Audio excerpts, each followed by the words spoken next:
The wood-paneled courtroom was already humming with the kind of electricity that makes every whispered sentence feel louder than a shout. Eyes darted toward one figure at the center of it all. Representative Jasmine Crockett, framed in a storm of glares, mutters, and dismissive smirks from those who thought they had the upper hand. She sat upright, her composure so sharp it felt like it could slice through marble. Every second ticked like a war drum. The clash had already been searing. Exchange after exchange, her intellect hit the chamber like a steel hammer against glass, each precise argument sending cracks through the polished arrogance aimed her way. Yet in that moment, what happened next no one prepared for. Not the gallery, not her detractors, not even her own supporters holding their breath.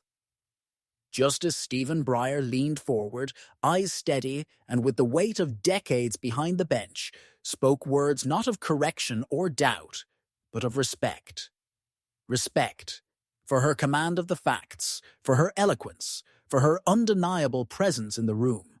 It wasn't shouted, it wasn't flashy, but it landed with the force of a lifetime's credibility. The freeze was instantaneous. The murmurs stopped mid-breath. Pens stopped scratching against notepads. Time itself seemed to falter for a heartbeat as respect, pure and unequivocal, shattered the atmosphere of condescension that had cloaked the chamber all morning. This was not how the script was supposed to go. This was not what the self-assured few had rehearsed in their minds when they dismissed her brilliance before she even spoke. And Jasmine? Her eyes didn't widen in shock. She didn't falter or grandstand. Instead, a knowing steadiness played across her face, the expression of someone who had fought 100 invisible battles, only to see, finally, that her weapons of intellect and truth had broken through the wall. That look said everything. She had prepared her whole life for rooms like this, for moments exactly like this, when dignity would silence cruelty and brilliance would command attention. The spectators shifted, sensing they had just witnessed something historic, something that pulled the rug out from beneath arrogance itself. No one expected this courtroom to fall silent in her favor, but here it was, undeniable, unshakable, unforgettable. But how did we even get to this frozen, jaw-dropping silence? The story begins long before. The silence in that courtroom didn't appear from nowhere. It was not just the outcome of a single argument and a single duel of words. It was the product of years of frustration boiling beneath the surface of American politics, an era where arrogance has been sharpened into a weapon, where posturing seems more valuable than principle, and where citizens weary of the noise crave even one voice that cuts clean through the static. This was larger than Jasmine Crockett versus an old guard of dismissiveness. It was a microcosm of a nation, divided between those clinging to entitlement and those pushing forward with fresh moral clarity. For too long, cynics in power have wielded condescension like armor, scoffing at new leaders, belittling women, dismissing immigrants, punishing authenticity. It's a performance they've mastered. When they cannot beat dignity with substance, they try to suffocate it with arrogance. But here's the twist. The audience outside those marble walls has changed. America itself has changed. People are no longer willing to stand silent as politicians and pundits smirk their way through reality, while working families, immigrants, veterans, and dreamers carry the weight of their cynicism. Viewers watching Representative Crockett saw themselves in her. She wasn't simply an individual. She was a mirror. A mirror for those who've had the ear intelligence underestimated, whose resilience was mistaken for weakness, whose brilliance was mocked until it became undeniable. That's what made this moment matter. This wasn't another sterile courtroom debate lost to the archives of C-SPAN. This was a battlefield for dignity. Every word Crockett delivered was tethered to the pride of a generation that refuses to be reduced or erased. A generation that believes America's greatness lies in its diversity, its fight to widen the circle of belonging, its insistence on justice for those often written out of the script. Her sharpness on that day was more than rebuttal, it was vindication. It was proof that truth exceeds theater, that clarity surpasses condescension, that intellect wielded with calm ferocity still holds unmatched power. The immigrant watching from a bus stop, the young woman balancing 2 jobs and night school, the veteran wondering if their sacrifice still matters. They could all see fragments of their own struggle in Jasmine's posture, her poise, her refusal to shrink. And make no mistake, the stakes were mounting. The veneer of authority that her opponents wrapped themselves in had begun to tear. Each dismissive narrowing of an eye, each smirk from across the chamber only emphasized the imbalance. Here was arrogance, inflated and hollow, lashing bluntly against a force that refused to yield. The room was already buzzing with an unspoken tension. Could she actually flip the script? Could she actually pierce through centuries of elitist tradition with a voice tethered not to wealth or power or dynasty, but to raw truth? Viewers at home leaned closer, fingers pausing above keyboards, heart rates rising. They knew instinctively when a debate stops being performance and transforms into a revelation. And that was precisely the tipping point approaching. The smugness of her detractors was about to ignite something far bigger, something they could never contain. Because it wasn't just a war of words anymore. It was identity versus era. Sure, fairness versus arrogance. America's future versus its decaying habits of exclusion. And when one smug remark tipped the balance, the stakes skyrocketed. To understand why the courtroom moment struck like the thunder, you have to understand the shadow looming over it. The antagonist here wasn't just one individual wagging a finger or tossing smirks across the room. It was a whole posture, a culture of power so deeply entrenched in the system, it practically dripped from the marble pillars. Call it elitism, call it arrogance, call it the smugness of a political class that has grown so used to talking down that they forget what it feels like to be held accountable. This figure, this archetype of the villain, wasn't new. They come wrapped in carefully chosen suits, rehearsed soundbites, and lofty speeches about fairness, equality, and service. But peel back the layers and the contradictions become glaring. For every sermon on justice for all, there are policies designed to keep the circle of inclusion small. For every sermon about listening to the people, there's a backroom decision silencing the very communities they claim to champion. It is the smiling condescension that says, "We know better. Sit down." In many ways, the courtroom confrontation was destined long before Jasmine Crockett walked into the chamber. For decades, certain players within politics and law wielded elitism like a weapon. They wore dignity like a mask, hiding the sharp smirk beneath, the raised eyebrow that silently dismissed the voices of women, immigrants, and young progressives who dared to bring their truth into powerful spaces. Microaggressions weren't accidents, they were strategy. A dismissive Ms. Crockett, dripping with false politeness, a chuckle when she pressed a point too hard, as if her passion disqualified her intellect. Quick interruptions delivered in the sing-song rhythm of, "Let the grown-ups talk." It was theater meant to shrink her, and the contradictions were glaring.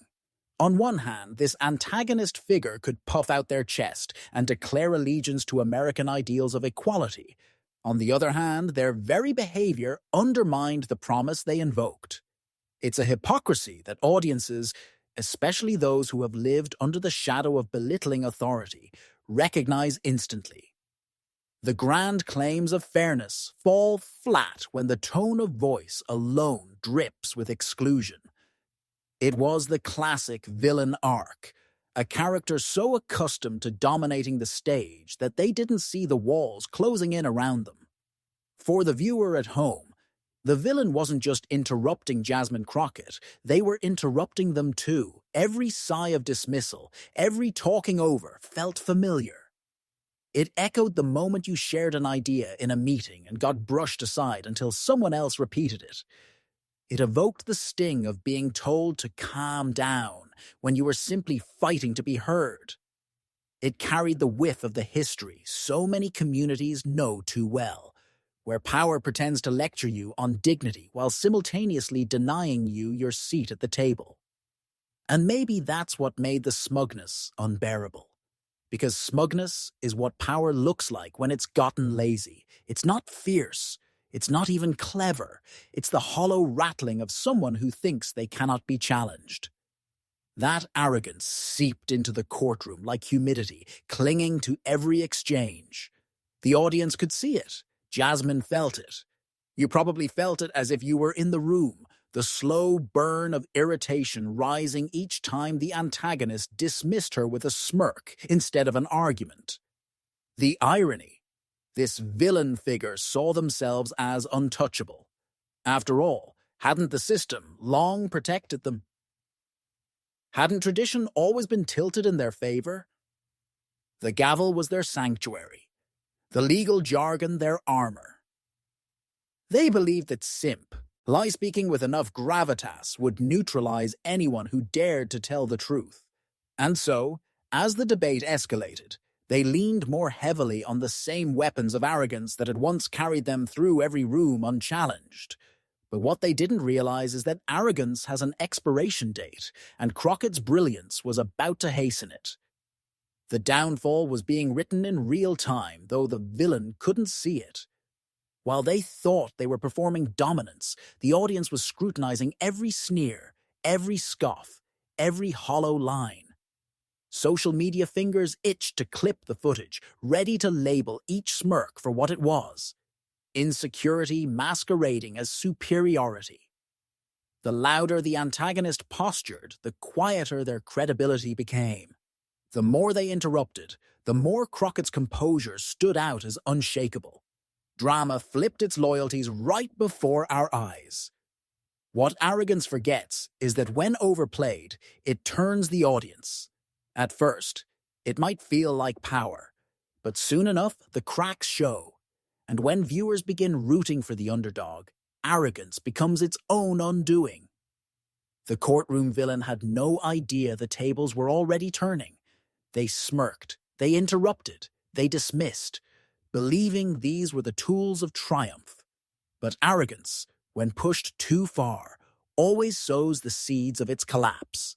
Before the silence gripped that courtroom, before Justice Breyer's words of respect shifted the atmosphere like a sudden earthquake, Jasmine Crockett's path was already shaped by fire. Her brilliance was not born in the gilded halls of entitlement, nor polished by families with dynasties in Washington. It was tempered by challenges, sharpened against the grindstone of invisibility, and strengthened by every moment she had to fight twice as hard just to claim a place in the room. She grew up not with a sense that doors would swing wide open for her, but with the clear-eyed awareness that many of those doors weren't designed to open at all. And that awareness did not embitter her. Instead, it fueled her. While others floated on privilege, she built her armor piece by piece. The long nights of studying, the countless times she had to prove that her voice carried substance, her refusal to surrender when others tried to box her in. From her earliest days, she understood community not as an abstract phrase, but as a lifeline. Her surroundings were filled with people overlooked by the systems that promised fairness, neighbors who knew the sting of dismissive power firsthand. The child watching elders work long hours understood quickly that brilliance meant little if you didn't tether it to service. And so Crockett began to carry the seed of her calling, to fight for those who were told, with a smile or a smirk, that they did not belong. Her education became not just an escape route, but a weapon. She mastered the law, taking on cases that others avoided, the ones steeped in injustice, drenched in the weight of systemic inequality. Her intellect wasn't theoretical. It was daily applied to defending people wronged not only by individuals, but by entire structures tilted against them. For every courtroom where she was underestimated, she came back sharper. For every attempt to drown her voice, she returned louder in truth and steadier in dignity. Those battles etched a permanent steel in her, a deep reservoir of resilience. And it wasn't just the courtroom. Crockett's rise into public life was propelled by the same energy, a refusal to let arrogance go unchallenged, a determination to embody the dignity and truth so often denied to her community. While cynics treated politics as performance, she treated it as stewardship. While others chased the spotlight, yet for ego, she entered the fray so that the spotlight itself could reflect those too often ignored. In an America where immigrant families still whisper about belonging, where women of color still navigate the gauntlet of dismissal, Crockett's presence became more than her own. It became representative. Her grit resonated because it was transparent. She didn't hide where she came from or pretend she hadn't faced hardship. She wore it openly, not as weakness, but as a credential. She didn't need dynastic money or generational handshakes. Her currency was authenticity.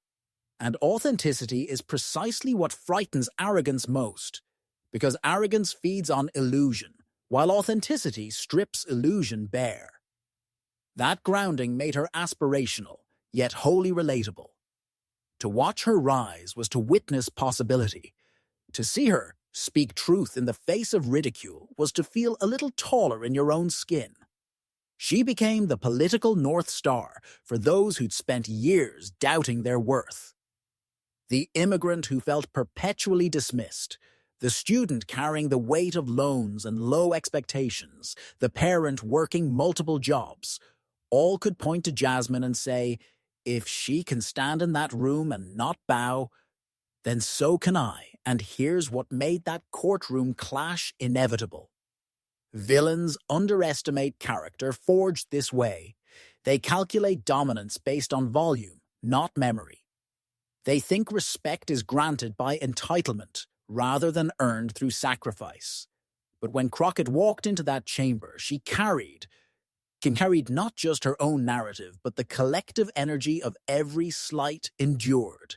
Every condescending pat on the head, every "you don't belong," every "be grateful we let you in." She carried it, but she carried it without bitterness, transforming it into fuel. That's what rattled her detractors most.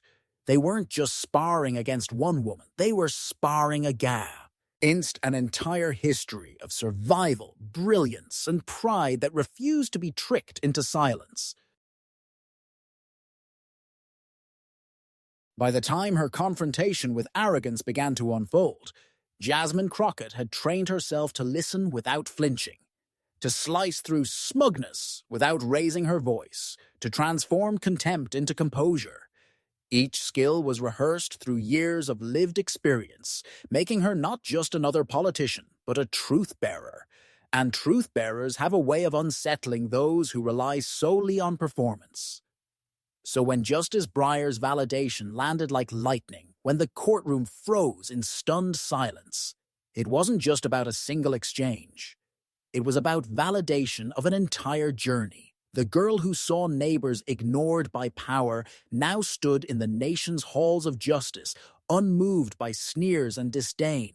The advocate who had transformed challenges into credentials stood recognized by one of the highest arbiters of law in the land. It was a moment that could not be manufactured, could not be spun, could not be reduced to political theater. It was authenticity, colliding with arrogance and reshaping the air in the room. And it was exactly this crucible of lived experience that prepared her for the storm about to rage inside that courtroom. The silence that had gripped the room after Breyer's unexpected respect didn't last long. Like a storm desperate to reassert itself after being split open by a flash of lightning, the antagonist lunged back into the fray. Their voice sharpened, words tumbling over one another, layered with the same smug confidence that had always buoyed them in rooms like this. But the tone was different now. The audience could hear it. Beneath the booming projection, Beneath the carefully rehearsed certainty, there was an unmistakable tremor. Crockett barely flinched. She had seen this tactic before, the frantic attempt to overwhelm substance with volume, to conceal insecurity with speed. Her face betrayed nothing of the rising drama, yet her silence between their sentences spoke volumes, a silence that stretched like a taut wire in the chamber. She was letting them unravel in real time, and everyone watching knew it. The back and forth quickened, the room caught in a rhythm that seemed to pound like a drumbeat. The antagonist leaned on the trick that had always worked: interruption, condescension, rapid shifts of the topic to keep Crockett on her heels. But this time, every smug interjection seemed to ricochet and return sharper. When they tried to drown her voice, she cut through with laser clarity, every fact delivered like a scalpel slicing through inflated rhetoric. When they smirked through her point, she remained calm, her refusal to be baited only magnifying their unraveling. Spectators felt the shift like a change in weather. While they once might have seen an underdog battling uphill against an entrenched figure, now they saw cracks forming in the armor of superiority. The antagonist's laughter was slightly delayed, their lines a little too forced. For the first time, the imbalance was visible, Crockett's quiet steadiness glowing brighter the more her opponent lashed out. The pressure mounted. Every smirk became tenser, every interruption more desperate. Reporters in the galleries scribbled faster, sensing a story morphing before their eyes. Observers could feel the momentum swinging, the antagonist trying harder and harder to mask frustration, as if each exchange were dragging them deeper into a quicksand of their own making. And Crockett? She wasn't straining, wasn't folding. She was pacing herself like a marathon runner. Each word was measured, her tone unwavering, firm enough to resonate, calm enough to sting even deeper against the backdrop of flustered arrogance. There's a kind of triumph that doesn't announce itself with a cheer, but reveals itself slowly, breathing in the silence surrounding a storm. That was Crockett's triumph taking form. The more the antagonist postured, the more she revealed their fragility by staying poised. Bit by bit, the audience began to trade places in their emotional sympathies. What once seemed like the confident voice now looked brittle, and the one who supposedly should have been rattled stood unmovable. This was the escalation, an intensity feeding on itself like a fire sucking oxygen. Every exchange drawing gasps, every clapback pressing spectators closer to the edges of their seats. At one point, the antagonist's words strained beyond coherence, a jumble of phrases meant to sound fierce but landing flat. Crockett tilted her head ever so slightly, not mocking, not even smiling, simply holding the moment long enough for the weakness to echo louder than anything else. That subtle gesture felt like thunder in the silence. By now, the courtroom audience was leaning forward as if watching not legal argument but theater at its most gripping. Energy rippled not from who shouted loudest but from who stood tallest when the shouting came. Crockett's composure was no longer just a tactic, it was a revelation. Her armor was her calmness, her power was her refusal to descend to their level. Every passerby, every person glued to the feed, could feel the triumph building, not explosive yet, but crackling beneath the surface like static waiting to snap. And it was at the height of this back and forth, when decorum seemed ready to splinter, when the villain's voice grew harsher and Crockett's steadiness grew sharper, that a hush fell once more. The air tightened like a bowstring, everyone straining to hear what would happen next. The clash had reached a boiling point where any single word could alter its outcome. And then, with everyone's breath held, came the moment no one dared predict. For half an hour, the room had throbbed with tension. Drummed words, exchanged arrogance sculpted into performance. It was the kind of high-wire courtroom exchange that usually ends in exhaustion, where the louder voice appears to win by sheer endurance. But this time was different. Jasmine Crockett was not playing to survive. She was waiting for her moment, drawing her patience like an archer stretching the bowstring to its limit. And then she released. Her first words in the counterattack didn't shout. They sliced, low, precise, delivered with a calmness that immediately forced the room to lean closer. Where her opponent sprayed rhetoric, she wielded clarity like a scalpel. The contrast was staggering. Her voice did not waver, her phrasing uncoiled like a rehearsed melody, each word landing with the precision of a hammer striking a bell. Dignity, fact, truth, stacked one atop another until they formed a wall her opponent couldn't climb. At first, the antagonist tried the same tactic: interrupt, smirk, wave off. But Crockett's delivery wasn't one you could simply wave away. She had paused deliberately between points, leaving pockets of shame where the weight of her words pressed harder than volume ever could. And in those pockets, the audience began to respond. An audible murmur here, a sharp click of a pen there, subtle cues that the tide had made its turn. The opening counterpoint was factual, dismantling falsehoods brick by brick. Statistics woven not as a barrage but as a cadence, numbers that told stories, facts that carried faces behind them. She invoked names, struggles, families, all tethered seamlessly into her argument. No one could mistake this as theoretical banter. This was a lived reality, speaking through law.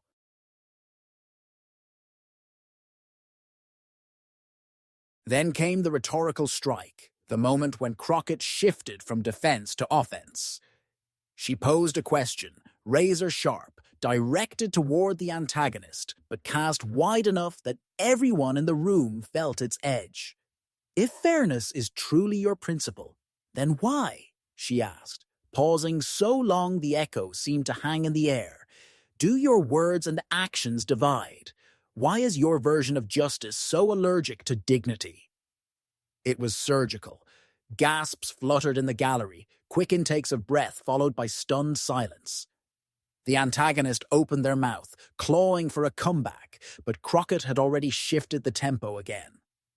Another fact, another sharp example, another calm but undeniable truth placed neatly in succession. The interruptions faltered. The smirks lost rhythm.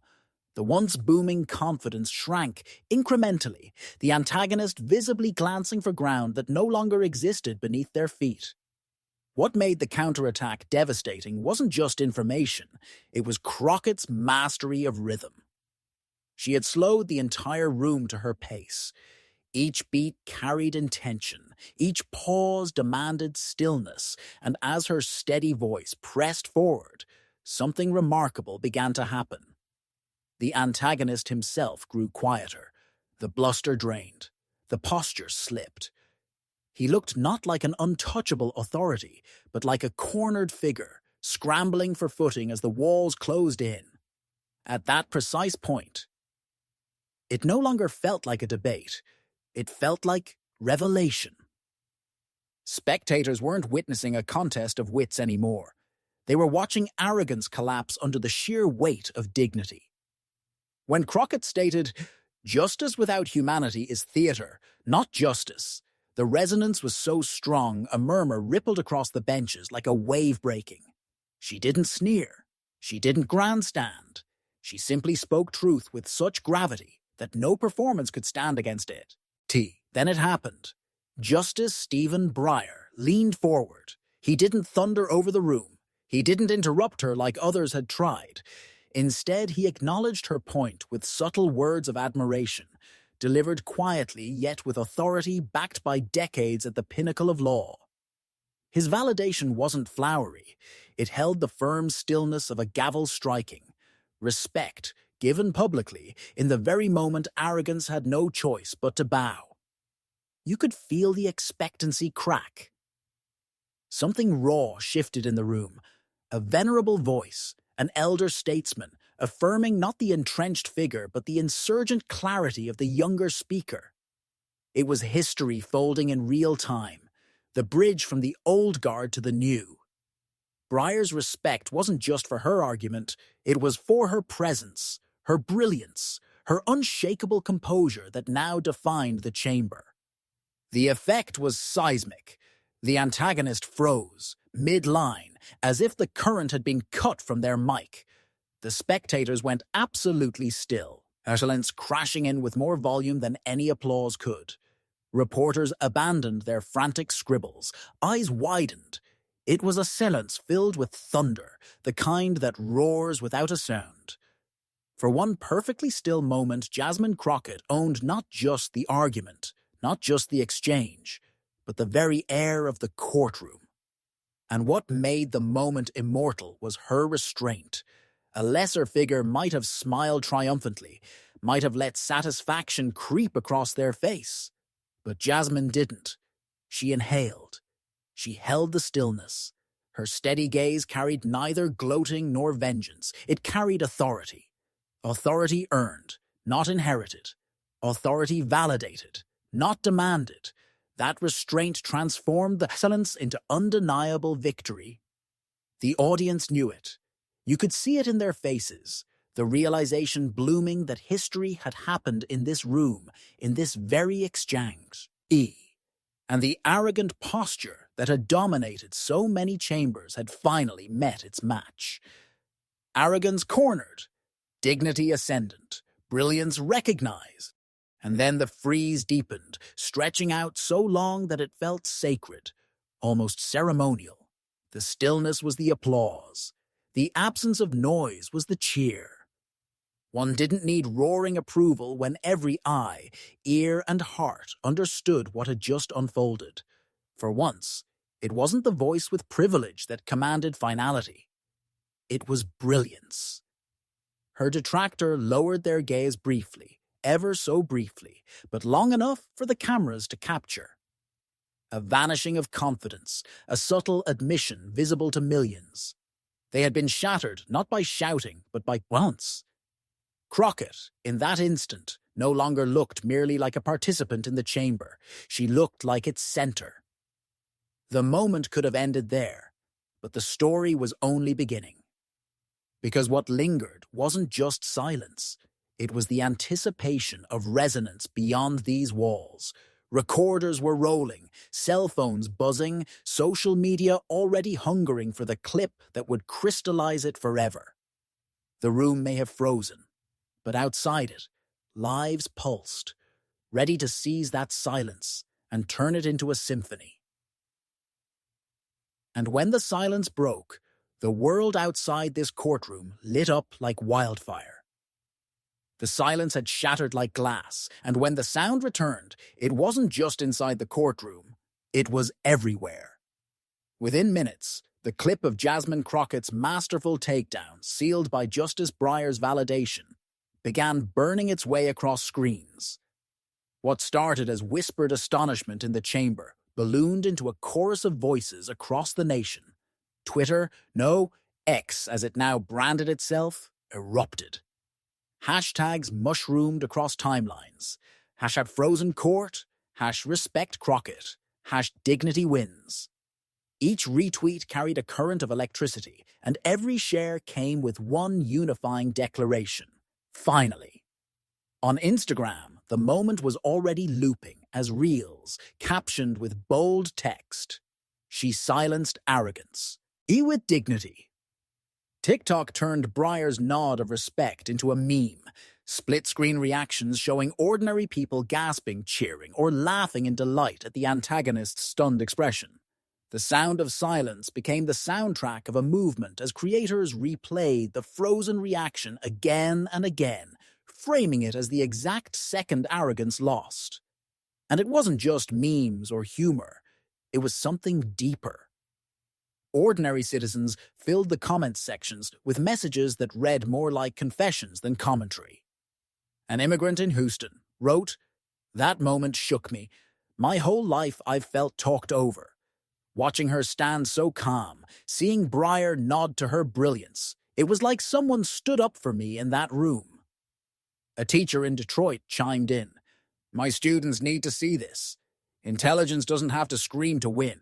Look at her. Grace under fire. A mother juggling her third shift typed between breaks. For once, I feel like someone with power spoke the words I wish I could have said. The resonance was undeniable because it wasn't confined to partisanship. It was personal. Watching Jasmine dismantle arrogance wasn't just about policy or politics. It was recognition. Recognition of years of dismissal, of buried potential, of truths smothered by smugness. She had turned what could have been another lost in the noise exchange into a defining symbol of validation. Cue the accelerants. Celebrities, journalists, activists. Big-name commentators clipped the exchange into monologues. Entire podcasts were dedicated to dissecting her cadence, her precision, her poise. Late-night hosts couldn't resist drawing parallels between the bravado of arrogance and the unshakable grace that undid it. A Hollywood icon tweeted, "Power is not loud. Power looks like Crockett in that courtroom." Another industry leader reshared the clip on Instagram with the caption, "This is why representation matters. This is how the next generation learns to fight without losing their dignity." Cue the accelerants. Celebrities, journalists, activists. Big-name commentators clipped the exchange into monologues. Entire podcasts were dedicated to dissecting her cadence, her precision, her poise. Late-night hosts couldn't resist drawing parallels between the bravado of arrogance and the unshakable grace that undid it. A Hollywood icon tweeted, "Power is not loud. Power looks like Crockett in that courtroom." Another industry leader reshared the clip on Instagram with the caption, "This is why representation matters. This is how the next generation learns to fight without losing their dignity." Cable news, often so splintered by ideology, struggled to contain the spark. Progressive outlets hailed it as a moral turning point. Even commentators, less inclined to praise a young progressive leader, found themselves conceding, albeit grudgingly, that her pulse had been remarkable. They couldn't deny what millions had already witnessed: arrogance losing to authenticity, and not by accident, but by design. Social media's wildfire raged further. Artists began sketching portraits of Jasmine Crockett in the frozen court moment, pairing her calm gaze with Breyer's subtle nod. Memes spread of the antagonist's blank stare, captioned with blunt humor like, "When your whole career meets reality."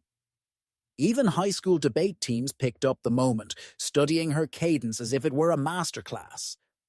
The ripple effect leapt off screens into classrooms, churches, union halls, family dinner tables. And in every echo, one phrase kept surfacing. Finally. Finally, someone stood unbowed in the face of pure entitlement. Finally, brilliance wasn't talked over. It was respected in real time for the entire nation to see. Finally, the dignity that so many hold inside, but often feel invisible in rooms of power, had a champion who couldn't be ignored. It was a win felt at the kitchen table. On factory floors, in classrooms, in the quiet resilience of parents working toward a better future for their children. It was a win felt by the daughter watching her mother dismissed in meetings, by the son whose accent had been mocked, by the teacher whose truth was quietly sidelined. While opponents may have hoped the moment would be transient, forgotten as another blip in the endless churn of news, the reaction proved otherwise. This was an ignition point. Commentators framed it perfectly in one refrain. This wasn't just Crockett's victory. Yes, she spoke the words. Yes, she faced the storm and calmed it with brilliance. But the tremors rolling outward didn't belong to her alone. This win belonged to every person who had felt overshadowed, spoken over, dismissed, diminished. It was proof that the tide could shift, that the arrogance of entrenched power was neither invincible nor eternal. This wasn't just Crockett's victory. It was a win felt far beyond marble walls. And as the ripples surged outward, the question wasn't whether the moment would last. The question was, what could possibly come next? In the days after that now legendary courtroom clash, as the noise of social media burned brightly and commentators rushed to stake their narratives, Jasmine Crockett did something remarkable. She did not bask, did not gloat, did not treat the moment as a trophy for herself. She reframed it, lifting it above petty victory into something higher, something lasting. She reminded America that what happened in that chamber wasn't about her name carved into headlines. It was about the values that outlive individuals,